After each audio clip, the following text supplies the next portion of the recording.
नमस्कार सभी दोस्तों से। आज हम बताएंगे आपको कांवड़ यात्रा के बारे में शास्त्रों से प्रमाण। की है। यही वजह है कि कांवड़ लाने ले जाने में अरबों खरबों जीव पैरों तले मारे जाते हैं। इस बारे में परमात्मा बताते हैं, ब्राह्मण सहंस हत्या जो होई, जल स्नान करत हो सोई। हरी भांति पृथ्वी के रंगा, अन्नत कोटि जीव उड़े पतंगा। पृथ्वी ऊपर पग जो धारे, कोटि जीव एक दिन में मारे। अर्थात जो आप तीर्थ वाले तालाब में स्नान करते हो, उसके जल में असंख्यों जीव होते हैं। जो आप मल मल कर स्नान करते हो, असंख्यों जीवों की मृत्यु हो जाती है। वह पाप 1000 ब्राह्मणों की हत्या के समान लगता है। पृथ्वी के ऊपर घास के अंदर भी जीव हैं।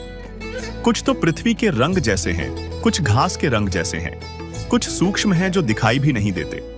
और एक दिन में करोड़ों जीव पृथ्वी के ऊपर चलने से मर जाते हैं। फिर परमात्मा ने कहा है, तीर्थ बाट चले जो प्राणी, सो तो जन्म जन्म उल्लझानी। जाय तीर्थ पर कर है दानम, आवत जात जीव मरय अरबाणम। अर्थात जो तीर्थ यात्रा करते हैं, वे जन्म जन्म यानी असंख्यों जन्म काल जाल में उलझ कर रह जाते हैं। जो तीर्थ पर जाकर दान करते हो, पहले उस तीर्थ में स्नान करते हो, उसमें करोड़ों जीवों की हिंसा का पाप लग जाता है। पुण्य एक, पाप अनेक लगे। साथ ही कांवड़ जैसी मनमानी क्रियाओं के विषय में गीता जी में क्या कहा गया है, सुनिए। और गीता अध्याय नंबर 16 के श्लोक नंबर 23 में कहा कि शास्त्र विधि को त्याग कर जो मनमाना आचरण करते हैं, देखिएगा गीता अध्याय नंबर 16 के श्लोक नंबर 23 में दिखाते हैं आपको, 23 और 24 में। गीता अध्याय नंबर 16 के श्लोक नंबर हम दिखाते हैं आपको 23 में।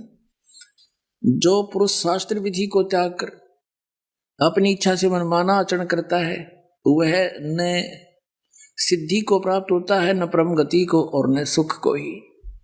अब 24 में बताया कि इससे तेरे लिए, छोड़ में जाएगा 24वां श्लोक, इससे तेरे लिए कर्तव्य की व्यवस्था में कौन से कर्म करने चाहिए भक्ति के, कौन से ना करने चाहिए, शास्त्र ही प्रमाण है।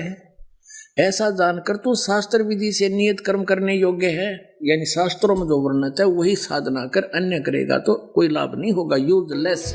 जबकि श्रीमद् भागवत महापुराण स्कंध 10 अध्याय 84 श्लोक 11 व 13 में स्पष्ट लिखा है कि जो मिट्टी, पत्थर, काष्ठ यानी लकड़ी आदि पार्थिव विकारों को ही इष्ट देव मानता है, और जो केवल जल को ही तीर्थ समझता है, वह मनुष्य होने पर भी पशुओं में भी नीच गधा ही है।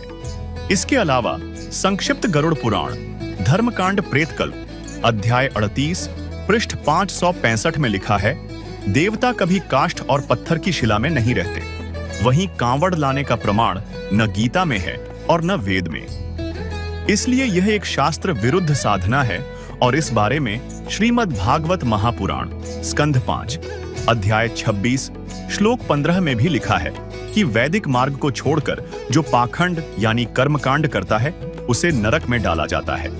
साथ ही श्रीमद् देवी भागवत महापुराण स्कंध 9 अध्याय 33 श्लोक 44-45 में लिखा है कि जो भारतवर्ष में केश युक्त मिट्टी से बने पार्थिव लिंग शिवलिंग की पूजा करता है, वह उस मृदा में विद्यमान रजकणों की संख्या के बराबर वर्षों तक केशकुंड नामक नरक में निवास करता है। तदनंतर भगवान शिव के कोप के कारण वह यवन योनि में जन्म लेता है, और फिर वह राक्षस योनि में जन्म ग्रहण करता है। अर्थात शिवलिंग की पूजा से तो शिव जी भी खुश नहीं होते, और कांवड़िए सैकड़ों किलोमीटर दूर से जल लेकर आते हैं शिवलिंग में चढ़ाने के लिए, इस आश में कि इससे शिव जी खुश होंगे और लाभ मिलेगा। जबकि श्रीमद् देवी भागवत महापुराण स्कंध 9 अध्याय 33 श्लोक 44-45 के अनुसार तो शिवलिंग पूजा से ही शिवजी कोपित होते हैं, जिसके कारण शिवलिंग की पूजा करने वाला राक्षस योनि में भी जाता है और नरक का कष्ट भी उठाता है। ये कांवड़ यात्रा पुण्य देगी या पाप का बोझ ला देगी? और शिवलिंग में जल चढ़ाने से क्या मिलेगा? इससे यह पता चलता है कि कांवड़ यात्रा से कोरा पाप है, पुण्य नहीं। क्योंकि कांवड़ यात्रा लाना ले जाना तथा शिवलिंग में जल व दूध चढ़ाना मनमाना आचरण है, जिससे कोई लाभ नहीं मिलने वाला, बल्कि जीव हत्या का और सिर पर पाप लग जाता है। इसलिए संत रामपाल जी महाराज कहते हैं, गुड्डा गुड्डी का खेल बंद करो, ढंग की पूजा करो। सवाल नंबर 2, सावन शिवरात्रि का व्रत मोक्ष का रास्ता या भ्रम का चक्कर? सावन शिवरात्रि का दिन आते ही भक्त व्रत रखते हैं, मंदिरों में लाइन लगाते हैं और शिवलिंग पर दूध बेलपत्र चढ़ाते हैं। मान्यता है कि इससे सारे पाप और कष्ट मिट जाते हैं।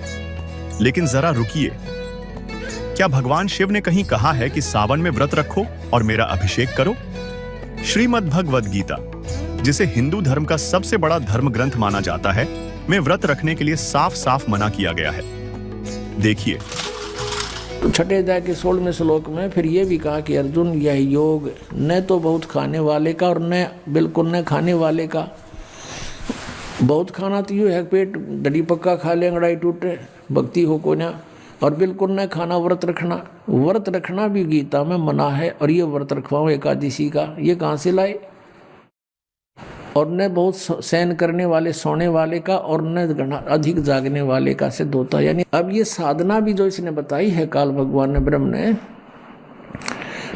इसने अपने सतर का ज्ञान भी दिया है कि इस प्रकार करो और इससे मेरे से मिलने वाली जो शांति है उसको प्राप्त हो सकते हो। और ब्रह्म से जिसी शांति मिला पता ही है, ब्रह्मलोक में गए, वहाँ से फिर जन्म मृत्यु में जैसे चुनक ऋषि की चल रही है ये क्रिया, उसके लिए बताया जा रहा है। तो ये छठे अध्याय का है, ये 10 से लेकर और अभी आपने 15 तक पढ़ा, 16 तक पढ़ा। 16वें में तो ये भी कंसेप्ट क्लियर कर दिया है कि व्रत रखना भी व्यर्थ है। दर्शकों, भगवान शिव